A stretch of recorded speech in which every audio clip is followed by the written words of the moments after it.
In the name of the God who loves us. Please be seated. I just have to have a good look at you. It's been a very long time. I've seen so many of you online, and so many of you many times online. But it is a completely different thing to see you face to face. I said good morning to John Webb today because he said good morning to me. And I thought, I wonder who that man was behind that mask. And he walked away. I recognized the back of his head, but I didn't recognize him face to face with the mask on. And isn't that the way it has been with this time? We've been out of our element and figuring out new ways to do things. And oh my gosh, you look beautiful. It is so good to see you. It is so good to see you. I want to start with those words from the prophet Isaiah. Remember not the former things, nor consider the things of old.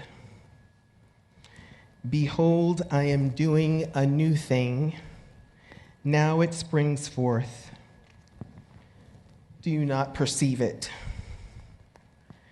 I will make a way in the wilderness and rivers in the desert.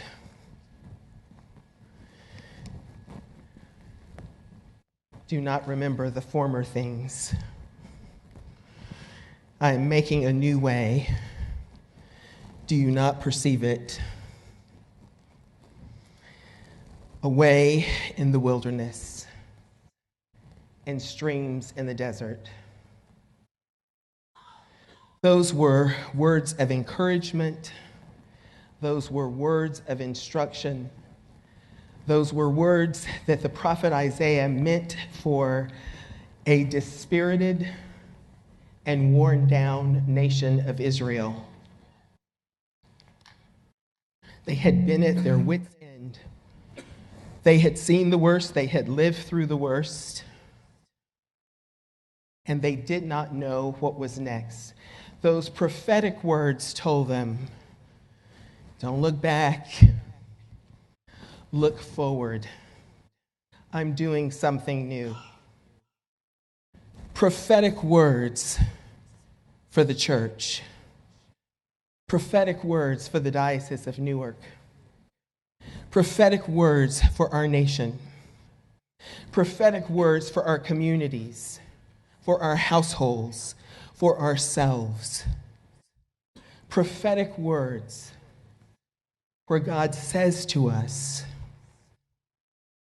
let go of the former things. Let go of those things. I'm doing something new. Those prophetic words, we've grabbed onto them in the midst of pandemic, and we've held onto them as we've been working our way out of pandemic. But those words spoke to our diocese long before pandemic. Every 10 years, the Episcopal Church puts out a report. Lets us know what attendance has looked like over the last 10 years. This 10 years, we lost 20% of the Diocese of Newark. This past 10 years to 2018. The 10 years before that, we lost another 20%. The 10 years before that, we lost another 20%. It's not just us, it's the entire Episcopal Church. And every time that report comes out, we dutifully get upset. We are worried about it. We don't want our church to go away. We love it. We recognize we have a ministry, that there is something special about what we do and that it can touch the lives of people who desperately need to have their lives touched. And then we just keep doing what we've always done. We know that there are some basics that we need to change in order to have an effect on that 20% of people who disappear. Now, some of it is disappearing over age. They're aging out, they're dying, they're moving away. And as everyone reminds me in New Jersey, people don't retire to New Jersey. They retire to elsewhere. And we've also learned this year, people don't work from home in New Jersey. They move to parts elsewhere to work from home. Part of it is that, but part of it is a real unwillingness on our part to do something different, invite people to church, talk about our faith, speak in ways that are encouraging to others to think about their faith. Whenever I broach this subject in my first 2 years with you, I would have a really fulsome discussion with people as they explained to me the many reasons why they could not talk about their faith. And they all boil down to this: I don't want people to think I'm one of those people. I don't want to be that Christian. Everybody knows Christians are very judgy. I don't want to be that person. I don't want to be one of those people. And so we have resisted that and watched ourselves shrink year over year. We have insisted if we had the right priest, the right preacher, the right music program, the right children's program, that if our building was in the right shape, if we got this whole string of things right, then people would come. And every year we've lost more people. We were determined to stick with those former ways. We were determined to stay with that which was not working for us. We had a real resistance towards being generous with our time and generous with our finances with our church. As every vestry would tell me, the same 10% of the people in church, you're probably sitting in this room, the same 10% of the people in church do all the giving. And they do all the ministry. And it has been impossible for us to break out of that habit that we have had. Former ways. And God's been trying to do a new thing. For a very long time, God has been trying to do a new thing. There is a ministry for us in northern New Jersey. There are people who need what we do in northern New Jersey. They need to know that they are beloved by God and that they have a place in the church community, and that all really does mean all. When we say all are welcome, we mean everybody is welcome. All people are in that. There are people who need to know that, and we have been determined to be the best kept secret in Christendom. Pandemic shook us up. We had no choice. Please hear me correctly on this. God did not bring pandemic to straighten out the Episcopal Church. That would be really wrong to do to the rest of the world, because we could not get our act together, because we like to do what we have always done. But God, this incredible recycler that God is, God uses all things. Everything gets used by God. Everything gets used by God to bring God's goodness, to bring God's healing, to bring what God wants in the world. So pandemic did what we could not do on our own. When I ask people what have they learned in pandemic, the first thing almost everybody says is, well, let me ask you, what's the first thing you learned, and what have you learned in pandemic? Zoom. That is what everybody says first. It is Zoom. That is the first word, whether it is Zoom or Facebook Live or YouTube, however it is that you have gotten online. We jumped online. We had no choice. Years of making excuses about why we couldn't do that, why we couldn't reach people in that way, and we jumped online as fast as we could. It was not pretty, but we were there. And something started to happen with us being online in our relationships with each other. We needed each other. Some of us had people in our congregations that understood AV better than others. We helped each other out. There's a group that still meets every single week to this day, talking about being online. We've been getting progressively better at it, and we've been asking questions that didn't cross our mind. Because what do you do with someone who wants to be baptized and confirmed that's never set foot in your church and probably never will, because they live 3,000 miles away? But you are their church. You've been online, they've been online with you for a year now, and you are their church. God made a new way. We have churches that have grown during pandemic. And I see some heads nodding. Some of you have had that experience. Churches that have increased the number of people who consider themselves active. They're not just sitting there. They consider themselves members of that church during pandemic. God made that way for us. God made that way of our working together and recognizing that we are stronger together. We are not 96 separate entities in competition with each other. We are all the Episcopal Church, and we can help each other out. Not only do we have information that we can share with each other, but we can decide to work together. We can support each other in our ministries.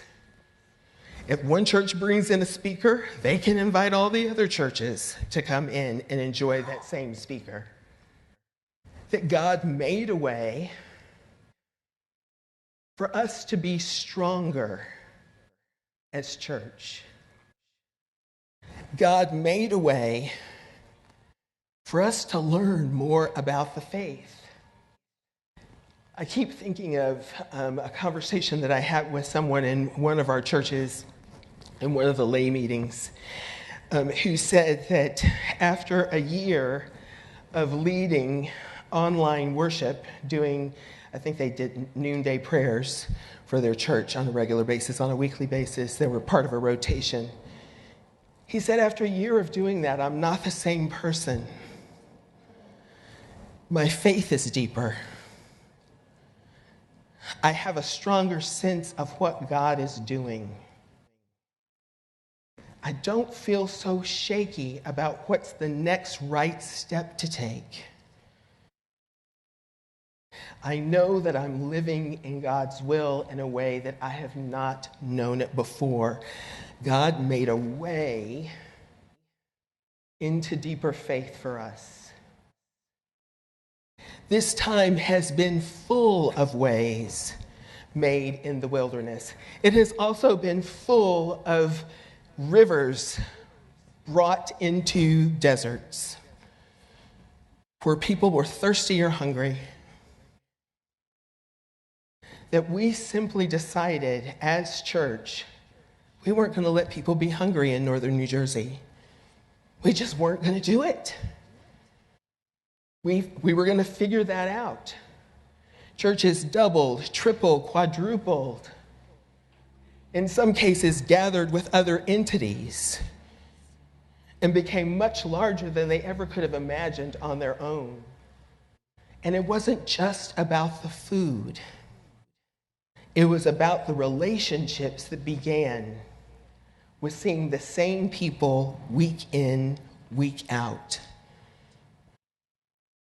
That brought that living water, that water that we know so well from baptism, that water that refreshes people that Jesus gives us. That brought that water to our communities. And that stream of water kept going with us. We stopped asking how we could get more families with children, like you go pick them up at the Families with Children store. We stopped asking that question and we started asking, how do we support families with children in the middle of a pandemic? They are struggling. How are we meant to be their friends? How do we support them in pandemic? We brought that living water to people who were lonely, to people who were grieving. I'm keenly aware in the 2 memorial services that we did in this diocese this year, we named 750 people. 750 names were called out of those who died in this year. That's a significant amount of loss and grieving, and funerals have just begun. And that river in the desert for people who are in the midst of great grief, you do feel like you're out there on your own. And I would say the place where we have jumped in the river full force with boldness is trying to understand what we need to do and how we need to be a witness for racial justice and racial healing. That we recognize as church more is needed than our prayers, that advocacy is good and will continue, but relationship also matters. And how do we build those relationships? And churches all over this diocese have been asking that question, studying books, running beloved community or sacred ground, asking hard questions, looking for answers. And we don't have the definitive answer right now, but one of the things we do have is the ability to reach out to people and let them know how important their safety is to us, and that we will do what we can to make sure they are safe. Here's what I hope you hear in all of this in this year. I hope you hear how bold we've been. There have been groups of people talking about boldness in our diocese all this year, about taking bold steps, about having bold faith, about making bold actions, about having bold love. We have been in that conversation, and I want us to be clear that we have been living that life. We have discovered that being church, as much as we love our buildings, that being church is not about the building. And that is a bold statement of faith. We have discovered that every layperson has the same power and authority to lay hands on and pray for people as do the clergy. And that is a bold statement of faith. We have been working consistently to raise up lay leadership so that we stop going to that same 10%. Sometimes people just need to be asked that don't think that they qualify. I haven't been here long enough. I didn't grow up Episcopalian. I don't want to step on anyone's toes. That when we call people into their ministry, and their ministry is not just in this church, the ministry is beyond the church. When we help people live fully into their ministry, that is a bold action. It is going to take this boldness as we move out of pandemic. And the boldness is going to mean we've got to continue looking forward. We've got to continue asking ourselves what is next. What has passed has come and gone. It has been a blessing to us. We do not want to forget it. But the people of the past were doing the ministry that they were called to do 30 years ago. We are called to a completely different ministry now. A ministry that means we find the way to say, I know Jesus, and I know he loves you. I will hold you in my prayers. When we find the way to say boldly, would you like to go to church with me? Would you like to meet a group of people who have a life of faith? When we stand in the truth and speak the truth, when we move our eyes to those who are feeling harmed, who are not safe, that means anybody of color. Right now, it also means everybody who's Jewish. It especially also means trans people, in particular Black trans women. All of those people need to know that their safety is important to us and that they have our love and care, and we need to speak that truth to them and to those who are charged with their protection. The way forward is forward. It's in front of us. We want to celebrate and we want to honor all that is behind us. And we want to learn from it. But we are not trying to rebuild it. God is doing a new thing. A new thing in the world. A new thing in our nation. A new thing in our communities. A new thing in our church. And a new thing with us. Amen.